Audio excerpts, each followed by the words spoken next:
Bonjour, nous allons continuer notre cours sur la régression linéaire simple. On s'était arrêté ici sur cette diapositive où nous avons montré c'est quoi le bêta 0 et c'est quoi le bêta 1. Notre équation de régression peut s'écrire sur la forme suivante. Salaire égale à bêta 0 plus bêta 1 fois les capitaux propres. Ici, nous avons notre bêta 0 que nous avons écrit ici et ici notre bêta 1 fois les capitaux propres. Comment on peut afficher notre résultat? Pour afficher le résultat dans nos travaux, c'est simple, il suffit de faire la liste des variables indépendantes que nous avons ici. Après la constante, le nombre d'observations et le R carré. Et ensuite, on met le bêta 1 avec le standard error entre parenthèses. Ce signe astérisque veut dire que c'est significativement significatif au seuil de 5% et ici au seuil de 1%. Ici, c'est le bêta 0 et nous avons le standard error associé à ce bêta 0. Le nombre d'observations et le R square. Nous avons deux lignes ici, la ligne de régression de la population et la ligne de régression de l'échantillon. Donc, la ligne de régression de la population, c'est ce qui est en bas ici, contre la ligne de régression de l'échantillon, donc qui est en haut ici. Donc, vous pouvez voir avec moi que notre bêta 0 se trouve quelque part ici. Donc, c'est ça. Donc, quelle est la différence entre les valeurs réelles, les valeurs prédites et les résiduelles? La ligne jaune montre les valeurs prédites. Les points noirs montrent les valeurs réelles et les points verts montrent les résidus. Donc, vous pouvez voir avec moi ici que le point qui se trouve ici, c'est un point sur la ligne jaune, donc c'est la valeur estimée, prédite. Et ici, c'est la valeur réelle. Si on fait la valeur réelle moins la valeur prédite, on aura le thème d'erreur qui est juste en bas ici. Donc, les thèmes d'erreur sont les résidus, on peut les appeler les résidus, sont en vert ici. Donc, ce que je viens de vous montrer sur l'autre graphe, c'est exactement la même chose ici aussi. Vous voyez, ici, nous avons les capitaux propres, nous avons le salaire estimé, nous avons les résidus. Donc, si vous faites le salaire, le vrai salaire moins le salaire estimé, vous aurez les résidus.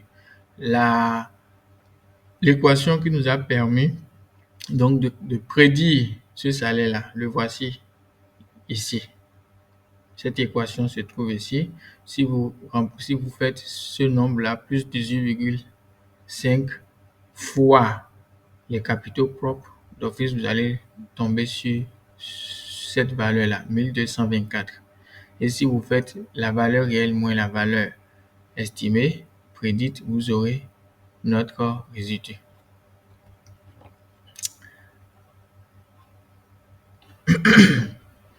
Excusez. Donc, on va donner un exemple de régression simple. Un exemple de régression simple qui explique comment l'éducation peut affecter le salaire des travailleurs. Notre modèle de régression s'écrit sous la forme suivante. Salaire égale à bêta 0 plus bêta 1 éducation plus résidu plus thème d'erreur. La forme estimée s'écrit sous la forme suivante et les résidus sont égaux à le vrai salaire moins le salaire estimé. Donc, nous estimons les coefficients, ces coefficients-là, à partir d'une régression linéaire simple qu'on peut faire dans Stata. Donc, bêta 1 va mesurer le changement en salaire, l'augmentation de salaire associée à une unité d'éducation. L'unité ici, c'est le nombre d'années. Donc, pour une unité supplémentaire d'éducation. Voilà. Et c'est théorisé par Rubis, tous les autres facteurs sont fixes.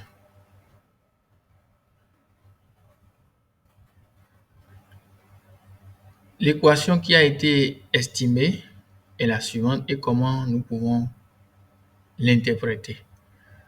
Donc, on a moins 0,9 plus 0,54 éducation. Le salaire par heure de l'employé augmente de 0,54 lorsque l'éducation augmente d'un an supplémentaire. Donc, c'est de ça qu'il s'agit. Et le bêta 0, lorsque la personne n'a pas d'éducation, le salaire que la personne peut gagner, c'est cela qui est ici. La personne n'a reçu aucune éducation, donc 0 année d'éducation. Donc, la personne aura gagné ce salaire-là. Donc, dans notre exemple, nous n'avons aucune personne qui a une éducation de 0 année. Donc, si vous faites ce travail-là dans Stata, Stata va vous donner ce tableau-là. Ici, vous avez le nombre d'observations, vous avez la statistique de Fisher, la probabilité, le R carré ajusté. Ici, vous avez la variation au niveau du résiduel, la variation au niveau du modèle, et ici, c'est la variation totale. Nous allons voir par la suite ce que tout ça veut dire. J'avais déjà expliqué ce qui est en bas là, au niveau de notre premier exemple. Ici, nous allons parler des différentes variations qu'on peut obtenir lors d'une régression linéaire simple. Nous avons trois types de variations. Premièrement, nous avons la variation totale. Nous avons la variation au niveau du modèle, la variation expliquée par le modèle, et nous avons la variation au niveau du thème d'erreur. La variation totale est égale à la variation expliquée par le modèle plus la variation au niveau du thème d'erreur. La variation totale, c'est la somme des carrés totales et mesure la variation totale de la variable dépendante. Alors que la variation au niveau du modèle est la somme des carrés expliqués. Et ça mesure la variation expliquée par la régression. Et la variation au niveau du thème d'erreur est la somme des carrés résiduels et mesure la variation qui n'est pas expliquée par le modèle. Donc, pour le faire, ici, la variation totale, il faut, pour calculer la variation totale ici, donc, il faut avoir les valeurs réelles de y et la valeur moyenne de y. Donc, ça fait la somme allant de i égale à 1 à n de y moins y par le tout au carré. Alors que la variation expliquée par le modèle est égale à y estimé moins la moyenne de y, le tout au carré. Donc, la somme de tout ceci allant de 1 à n. Alors que au niveau de la variation qui n'est pas expliquée par le modèle, c'est-à-dire la variation au niveau du thème d'erreur, c'est égal à la vraie valeur de y moins la valeur estimée de y estimée par le modèle de tout au carré. Donc, c'est ça le carré donc, des écarts, le carré des écarts des erreurs. Donc, la somme de tout cela, de i en tenant compte de i égale à 1 jusqu'à n, donc ça va nous donner la somme carrée des erreurs. Donc, c'est ce qui est également noté, et somme de i égale à 1 à n de u au carré. Donc, parfois, certaines personnes utilisent SSE à la place de SSR. Donc, vous devez faire attention pour pouvoir reconnaître ces différentes terminologies. de notre modèle divisé par la variation totale. Et c'est encore égal à 1 moins la variation observée au niveau des résidus divisé par le terme et la variation totale. Donc, c'est comme ça qu'il faut calculer le R carré. Un R carré qui est supérieur à 25% est considéré comme très bon, comme bon. Donc, si vous avez un R carré qui est égal à 0,7, on peut l'interpréter comme on peut l'interpréter en disant 70% de notre des variations sont expliquées par notre modèle, par la régression, et le reste est dû à l'erreur terme, c'est-à-dire les observations, les variables non observées, donc qui se retrouvent dans l'erreur terme.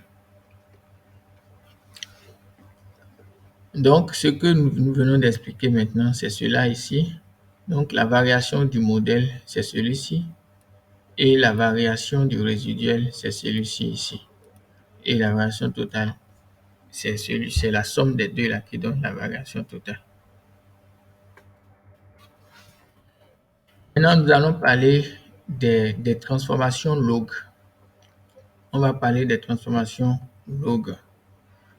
Donc, les transformations log, c'est juste le logarithme népérien des variables. Ça peut être le log de y ou le log de x. Et on l'interprète en pourcentage sous forme d'élasticité. Il y a des variables qu'on ne peut pas, auxquelles on ne peut pas appliquer le logarithme népérien. Les variables comme âge, par exemple, qui sont exprimées en unités et en années, on ne peut pas l'exprimer en pourcentage. Donc, forcément, on ne peut pas appliquer log pour ces variables. On ne peut pas également appliquer log aux variables qui sont déjà en pourcentage, comme le taux d'intérêt. On ne peut pas aussi appliquer log pour des variables nulles. Si par exemple une variable prend une valeur nulle, par exemple dans notre donnée, on ne peut pas appliquer log. On ne peut pas appliquer log également pour des variables négatives. On ne peut pas. Donc, autre chose, c'est que quelle est l'importance de log? On applique log dans le cadre de la transformation des variables. Et quand on a des problèmes d'hétéroscédasticité, on peut appliquer log, des problèmes de multicollinéarité, tout ça. Mais on peut aussi les appliquer pour réduire les outliers. Les outliers, c'est des moustaches, c'est des valeurs extrêmes, en quelque sorte. Donc, on l'applique pour réduire ces valeurs extrêmes. Donc, dans le cadre de la non-normalité aussi, et dans le cadre de l'hétéroscédasticité, on peut aussi appliquer le log pour pouvoir transformer donc les variables. Donc, nous avons plusieurs formes de log. Ici, on a log form. On parle de log form quand on applique log de y et aussi log de x. C'est en ce moment-là qu'on parle de log form. Et ici, notre bêta 1, on avait dit que notre bêta 1 ici va s'expliquer par le pourcentage, le changement en pourcentage ou bien l'augmentation en pourcentage de y. Et ici, on aura l'augmentation en pourcentage de x.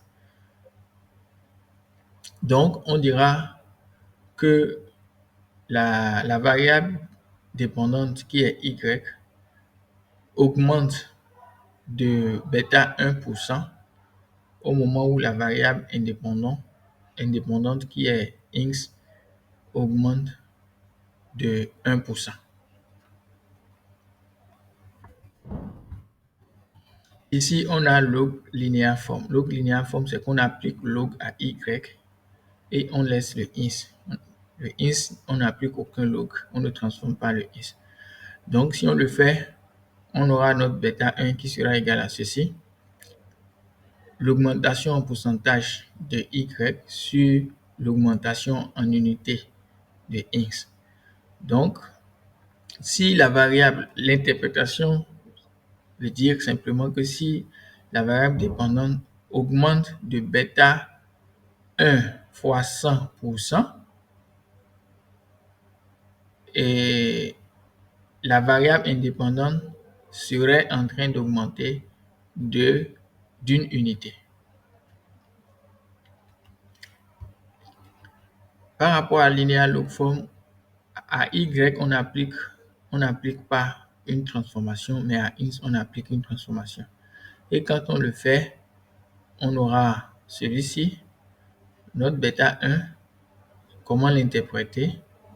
Donc, on dira que notre variable dépendante augmente de bêta 1 sur 100 unités au moment où la variable indépendante augmente d'1%. Donc, c'est ce que ça veut dire. Voilà.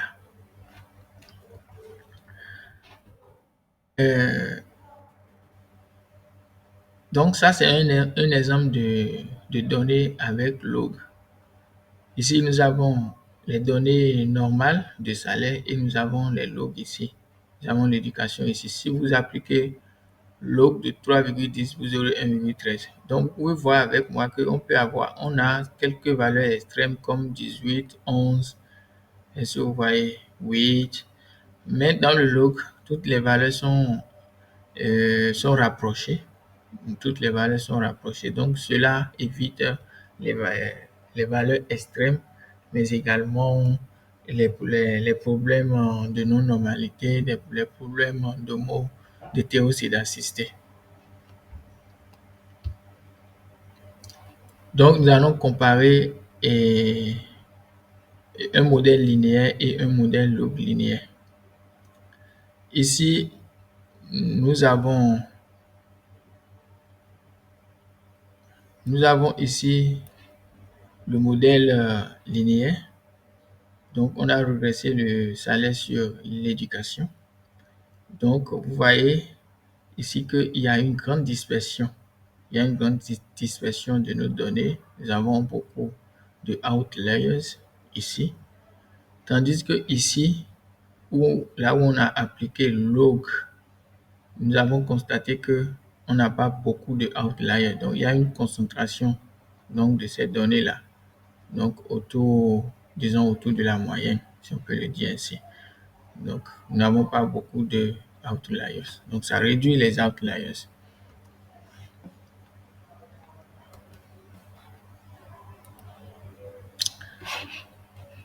Donc, ici, nous pouvons afficher les résultats que nous avons obtenus de la manière suivante. On met les variables ici. Toutes les variables indépendantes, on les met ici, y compris les constants de nombre d'observations R et R carré. Ici, on a notre salaire et notre variable indépendante salaire et on a le gain népérien de salaire ici. Donc, on peut essayer de comparer les deux pour voir l'effet de l'éducation sur le salaire. Donc, on a vu qu'il y a une différence significative dans les deux cas. Il y a une différence significative dans les deux cas. Donc, c'est ça. Et on peut dire ici que lorsque le salaire, on peut dire que le salaire augmente par 0,54 $ pour chaque unité additionnelle d'éducation, pour chaque année additionnelle d'éducation, pour la forme linéaire. Pour la forme logarithme, on verra que ça va être en pourcentage, on l'avait déjà vu. On verra que le salaire augmente par 8,2% pour chaque année supplémentaire d'éducation.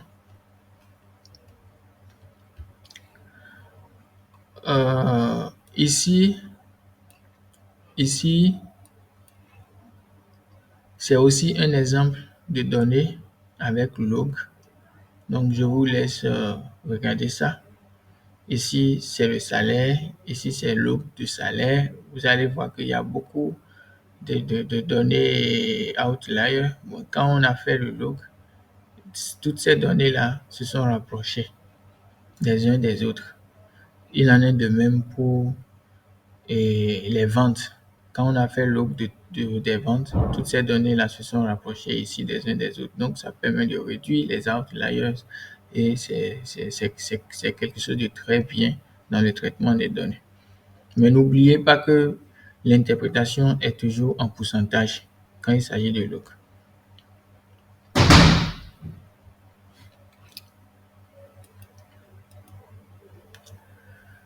Donc, ça, c'est aussi un exemple. Ici, nous avons la forme linéaire avec beaucoup d'outliers et ici, nous avons la forme log avec beaucoup plus de concentration donc de toutes les variables autour de la droite de régression. Donc, ici, c'est log linéaire et ici, c'est linéaire log. Vous pouvez déjà voir aussi comment ça se représente. On a beaucoup d'outliers ici au niveau de la partie linéaire.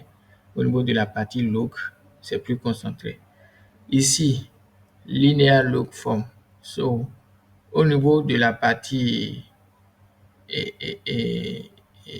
au niveau de la partie ici, linear log form, donc vous pouvez voir la partie linéaire, c'est en haut ici, vous pouvez voir que ici, il y a beaucoup d'outliers en haut ici, mais ici, c'est plus concentré. Vous voyez, là. C'est ça.